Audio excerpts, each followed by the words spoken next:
کیونکہ جوانی میں ہمارے آپ کے پاس مرد عورتوں کے پاس طاقت ہوتی ہے، جس کو چاہے گالی دے دیں، جس سے چاہے مار دیں، جس کے گھر میں چاہے تالا توڑ دیں، کسی کی بہن بیٹی کی عزت لوٹ لیں، کوئی عورتیں ہیں زناکاری کروائیں، مرد ہیں زناکاری کریں، لذت لیں شیطانی کاموں میں، جھوٹ بولے، غیبت کرے، اللہ اللہ کی پناہ کتنا گناہ ہو سکتا ہے جوانی میں۔ لہٰذا جوانی میں ہی سر جھکا کے اللہ کے دین کے لیے، لا الہ الا اللہ محمد رسول اللہ صلی اللہ علیہ وسلم پر سر جھکا کے جب ہم چلیں گے اور شریعت کے مطابق ہماری زبان اور ہماری شرمگاہ شریعت کے مطابق جہاں جائز ہے وہیں استعمال ہوگی، تب ہم مار لے جائیں گے، تب دنیا بھی کامیابی اور آخرت کی کامیابی۔ اور اگر کسی طرح سے گناہ ہو گیا ہے کسی کی زندگی میں یا جوانی میں تو فوراً ابھی بھی اللہ کے توبہ کا دروازہ کھلا ہوا ہے، فوراً توبہ کیجئے، روئیے، گائیے، چلائیے۔ رمضان کا مہینہ آ رہا ہے، اپنے رب کو جلدی سے جلدی ہر مسلمان مرد عورت، ہر بیٹا بیٹی، ہر مرد عورت، ہر بھائی بہن جلدی سے جلدی اپنے رب کو راضی کر لے، توبہ کر کے گناہوں کی معافی انشاءاللہ مل جائے گی۔ تو پہلا سوال ہو گیا، پوری زندگی کے متعلق پوچھا جائے گا، ہم کو آپ کو زبان سے نہیں، منہ سے نہیں، پورے بدن کے اعضاء جواب دیں گے، عمل صالح نیک عمل سے جواب دینا ہوگا، پوری زندگی کہاں گزاری، دوسرا زندگی میں سے جوانی کا پارٹ کہاں گزارا، تیسرا سوال مال کہاں سے کمایا، بابو نہ بھیا سب سے بڑی روپیہ، مال کہاں سے کمایا۔ ہمارے اسلام میں کسی قیمت میں حلال طریقے سے ہی مال کمانا ہے، حرام طریقے کے قریب بھی نہیں جانا ہے۔ تو حلال طریقے سے مال اگر آپ نے کمایا ہے تو اللہ کو آپ حساب دے پائیں گے کہ اے اللہ آپ تو قادر مطلق ہے، سب کچھ جانتے ہیں، میں نے حلال طریقے سے مال کمایا ہے۔ اب وہ الگ بات ہے کہ حلال طریقے میں روزی، مان لیجئے کسی لوگوں کو ماننا ہے کہ کم ملتے ہیں، اسی پہ آپ کو ہم کو شکر اور صبر کر کے زندگی گزار دینا ہے، تب ہم ایمان والے مانے جائیں گے۔ ہاں، حلال طریقے سے بھی لوگ کروڑ پتی نہیں، ارب پتی نہیں، خرب پتی بھی بنتے ہیں۔ تو تیسرا سوال ہو گیا مال کہاں سے کمایا، تو حلال طریقے سے ہی ہم کو کمانا ہے۔ چوتھا، مال ہم جیسا چاہیں ویسا خرچ بھی نہیں کر سکتے۔ چوتھا سوال ہے مال کہاں پہ خرچ کیا، کیونکہ مال اور ہماری زندگی مال، بیوی، بچہ، پراپرٹی، کھیت، سونا چاندی، عہدہ، پراپرٹی، پوزیشن، سب کچھ اللہ کی نعمت ہے۔ تو چوتھا سوال مال کہاں پہ خرچ کیا، ہم جیسا چاہیں ویسا نہیں خرچ کر سکتے۔ ہم اپنے اوپر خرچ کریں گے، اپنی بیوی بچوں کے اوپر خرچ کریں گے، اپنے رشتہ داروں پہ خرچ کریں گے، اپنی اچھی گاڑی، شریعت نے کبھی نہیں روکا ہے، بہترین کپڑا پہنیے، بہترین کھانا کھائیے، بہترین گاڑی میں چلیے، بہترین آپ کا مکان ہونا چاہیے، نو پرابلم، نو کوئی دقت نہیں۔ لیکن اس کے علاوہ حرام طریقے سے آپ خرچ نہیں کریں گے کہ شراب پئیں گے، سونا چاندی کا ذخیرہ بنائیں گے، زیادہ پراپرٹی خریدیں گے، اپنے رشتہ داروں پر، بھائیوں پر، بہنوں پر، رشتہ داروں پر، پڑوسیوں پہ پیسے نہیں خرچ کریں گے، سب جمع کریں گے، یہ اسلام نے منع کیا ہے۔ اسی لیے ہوا پہلا سوال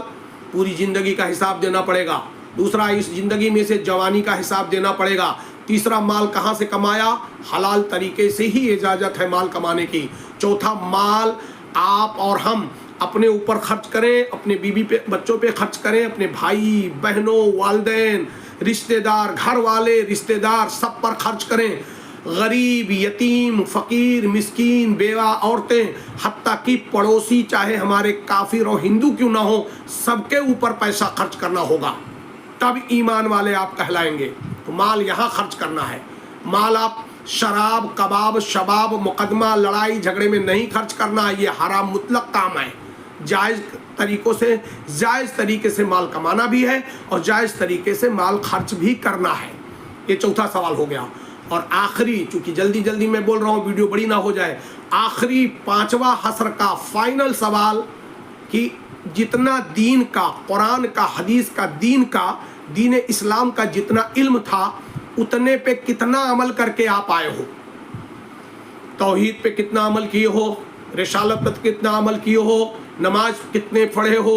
رمضان کے روزے کتنے رکھے ہو، زکوٰۃ بہترین طریقے سے ادا کیے ہو کہ نہیں اگر مالدار تھے، اور حج کیے ہو کہ نہیں، قربانی، جہاد، تبلیغ دین، دین کی بات، دین کے لیے مجاہدہ، دین کے لیے قربانی، تینوں طرح کی قربانی، مال کی قربانی، جان مطلب مجاہدے کی قربانی اور اس کے بعد وقت کی قربانی آپ نے دیا ہے کہ نہیں؟ ورنہ اللہ نے آپ کو ہم کو زندگی دے دی، اب صرف کھیتی باڑی نوکری پیسہ کمانا بیوی بچہ اسی میں الجھ کے رہ گئے ہیں کیا؟ ایسا نہیں ہوتا۔ اب پانچوں سوال جلدی جلدی مکمل ہو گئے کہ پہلا سوال آخرت کا پہلا سوال پوری زندگی کہاں گزاری، دوسرا سوال زندگی میں سے جوانی کہاں گزاری، تیسرا سوال مال کہاں سے کمایا، چوتھا سوال مال کہاں پہ خرچ کیا، اور پانچواں اور آخری سوال کہ جتنا علم دین کا تھا اس پہ عمل کر کے کتنا آئے ہو۔ ویڈیو بڑی نہ ہو جائے، آخری میں دعا کروں گا اللہ رب العزت مجھے بھی آپ حضرات کو 8 سوال کی تیاری کرنے کی فوراً توفیق عطا فرمائے۔ 3 سوال قبر کے، 5 سوال حشر کے۔ اے اللہ آپ مجھے بھی اور میرے سننے والے پورے امت محمدیہ کو 8 سوال کا جلد سے جلد اپنے عمل کے ذریعے تیاری کرنے کی توفیق عطا فرمائیے۔ آمین آمین یا رب العالمین۔ السلام علیکم ورحمۃ اللہ۔